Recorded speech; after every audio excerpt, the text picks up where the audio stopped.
Assalamualaikum warahmatullahi wabarakatuh.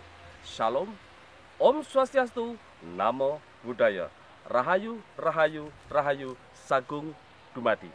Saya Atmojo Pecangon, tetap bersama Sarutin Iyu Channel yang akan selalu mengangkat serta melestarikan kesenian tradisional serta menguri-uri sejarah peninggalan kerajaan Senuswantara.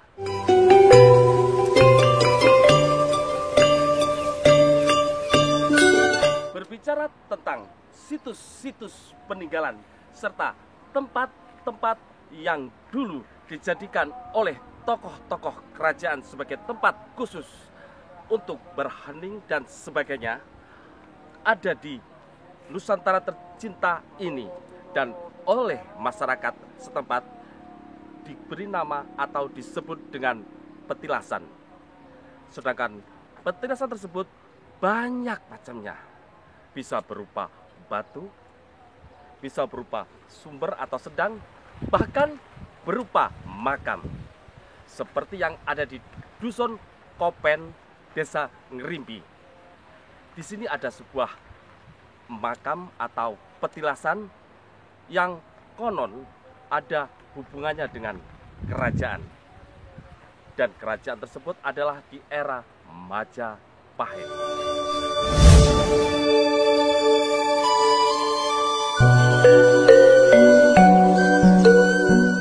Saya sekarang menuju ke lokasi tempat petilasan atau makam yang ada di Dusun Kopen Ngerimbi. Inilah tempatnya.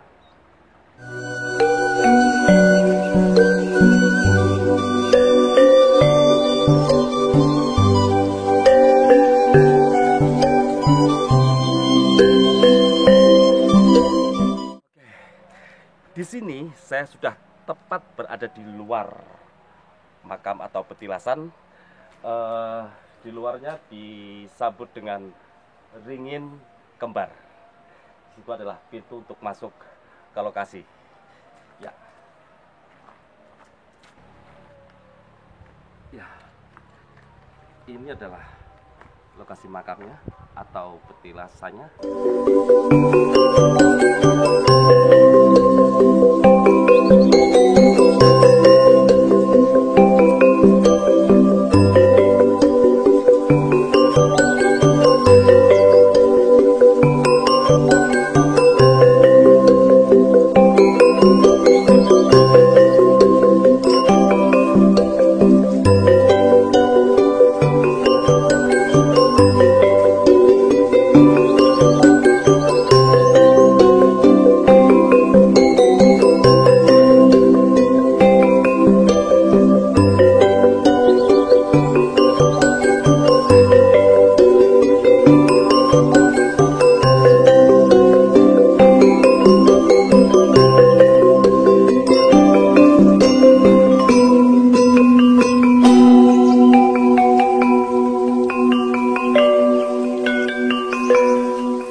Saya sudah bersama Pak Sidik.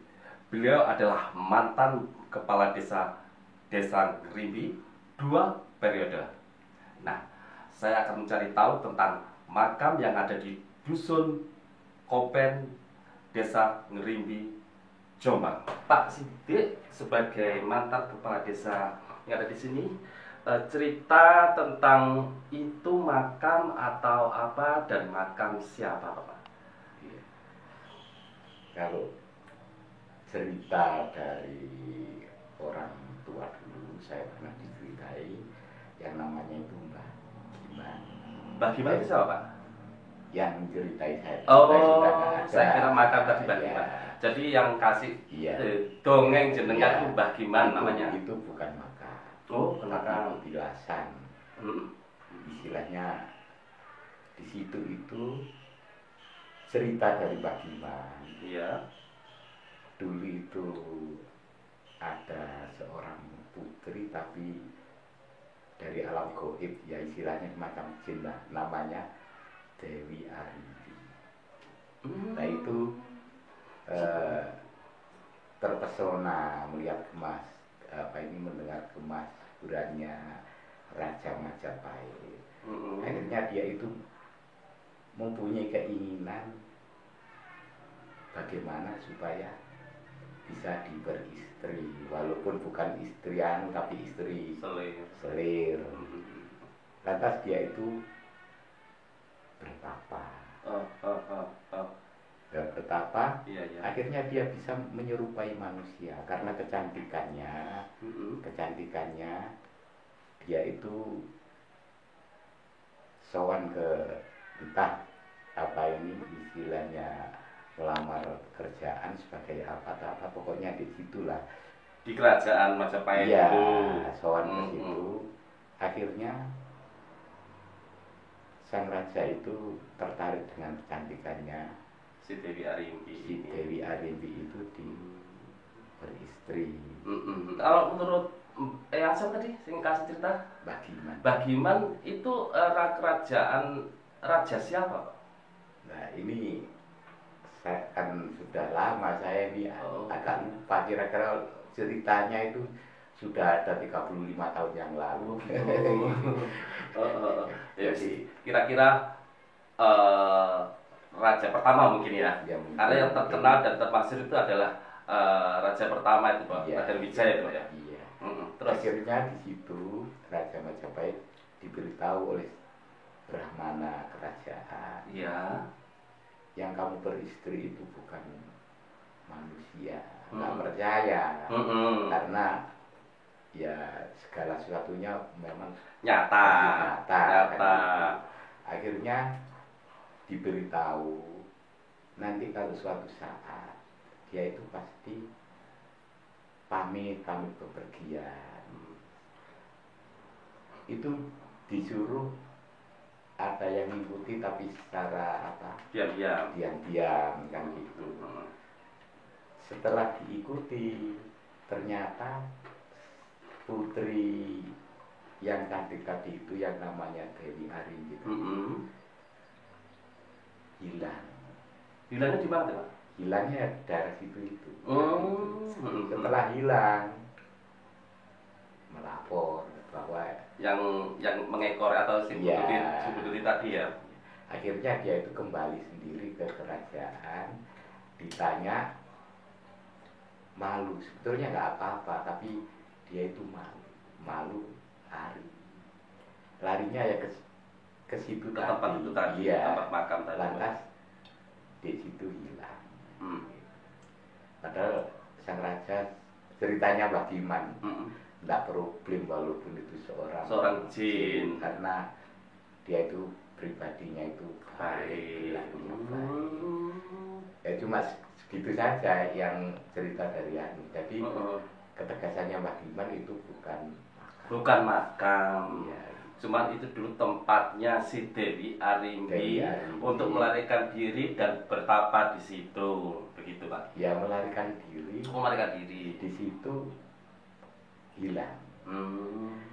Jadi di situ itu hilang. Waktu diikuti sama abdi kerajaan di situ hilangnya. Lantas dia sowan sendiri ke Majapahit. setelah ditanya dia juga lari, hilangnya juga di situ. Oh gitu. Tapi itu katanya Mbak Giman. Iya. Terus setelah proses Raja Majapahit tahu kalau dia hilang, apa yang menurut Mbak Giman? Apa itu untuk mengenang, karena raja tersebut juga sebenarnya mencintai, tidak problem. Dia itu membuat candi di Candi Arimbi itu. Oh, di Candi Arimbi. Ya, itu candi itu namanya Candi Arimbi. Dulu itu wilayah Rimbi. Terus kalau yang makam tadi itu cuma tempat hilangnya saja. Hilangnya. Tapi ada yang mengait-ngaitkan apa itu perjalanannya itu sok-sok bisa apa setelah orang-orang sekarang ini yang seneng laku-laku, sok-sok itu dia itu kesana. Gitu. Saya sendiri nggak tahu. Ada sebagian orang yang kadang-kadang ada yang laku di situ, entah nyari apa nggak paham saya. Itu anunya itu kesana, cuma gitu saja. Terus menurut jenengan, apakah ada hari-hari khusus orang-orang atau mungkin desa Rimbi dulu waktu jabat ya? Iya. Ada acara-acara tertentu untuk di tempat baik di candinya maupun di petilasannya, Pak? Kalau dulu, orang-orang dulu tuh sering waktu sedang jabat dulu. Iya, ada problem apa atau belum apa, di situ. Istilahnya apa ini, istilah tirakat di sini lah. Gitu. Terus kalau acara suruhan tidak ada Pak ya dulu, kayak tempat-tempat lain gitu.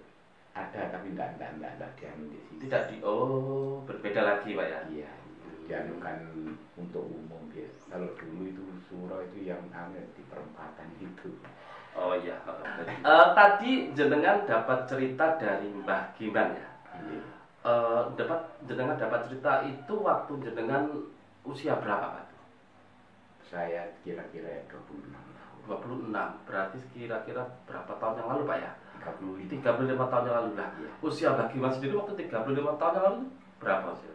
Ya sudah, saya kurang tahu bangkai tua lah ini. Ada 90 lebih? Ya nggak ada. Waktu itu rambutnya campuran gitu. Dan beliau itu sebagai apa? Spiritual, mitowo, apa gitu. Dia itu senengannya itu laku-laku.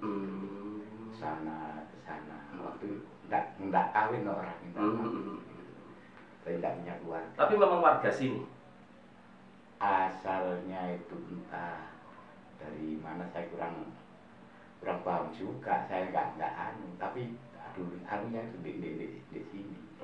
Gitu. Soalnya di sini itu kan dulu itu banyak orang misterius, orang tua yang bukan versi ini, yang datang seperti yang Mbak Sungai dulu juga gitu, orangnya pakai lampiran keperangkap, anunya hitam, seperti orang Arab itu juga pendatang nggak seperti yang ini Bayi Bangkailawi, tapi ini versi bukan sekarang ya.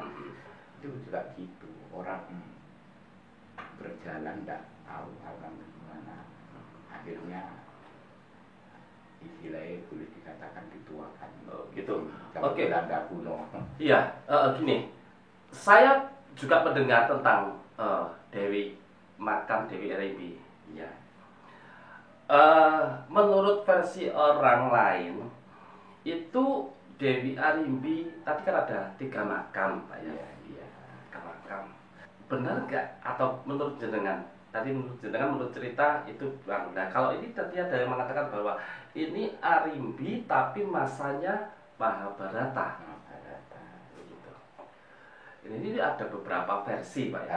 Kalau saya nggak yakin. Oh begitu. Iya. Nggak yakin. Kalau itu apa itu versi Mahabharata. Gitu. Kalau istilahnya sekarang umum itu kan istrinya Bimo Seno, kan gitu. Saya nggak yakin. Bukannya saya nggak tapi untuk saya pribadi nggak yakin. Justru nggak nggak nalar lah gitu. Iya, iya. Jadi yang masuk nalar itu yang versi yang menurut Mbah Giman tadi itu Pak ya. Terus masalah ini kan lain hal. hmm. Saya dulu tuh ya pernah lah istilahnya apa, kelihatan gitu loh, gitu loh. Tapi dalam mimpi kan gitu. Memang itu perempuan gitu. Perempuan anunya itu parang. Ceweknya Cewek parang. Betul. Terus anunya itu apa itu? kemben. Seperti bayaan pakai kemben. Tapi kok pakai baya? Kok pakai kebaya? Kok aneh. Iya. Kalau zaman dulu kan cuma kemben. Kemben ya. Tapi kok pakai baya? Seperti baya gitu. Rambutnya nggak digerai, panjang. Itu saya. Pakai mahkota Pak? Enggak. Apa? Pakai mahkota? Enggak. Kalau anu ada lah. Bukan mahkota. Hiasan-hiasan. Iya. Itu waktu dengan mimpi. Terima kasih Pak atas informasinya. Semoga ini bisa menjadi satu pelajaran dan tambahan ilmu pengetahuan tentang sejarah yang ada di Nuswantara ini, khususnya peninggalan kerajaan buat anak cucu kelak supaya tidak kepaten obor atau kepaten cerita, dan lebih mengerti dan mengenal dan menguri-uri budaya Nuswantara. Terima kasih sebelum dan sesudahnya. Banyak kisah atau versi dari masyarakat tentang makam atau petilasan Dewi Arimbi yang ada di Kopen. Selanjutnya, saya kembalikan kepada masyarakat untuk menilai, menelaah dan mempelajari tentang makam atau petilasan Dewi Arimbi yang ada di Dusun Kopen, Desa Ngrimbi, Kabupaten Jombang. Saya Atmo Joko Caangon, Sarutin YouTube channel, pamit.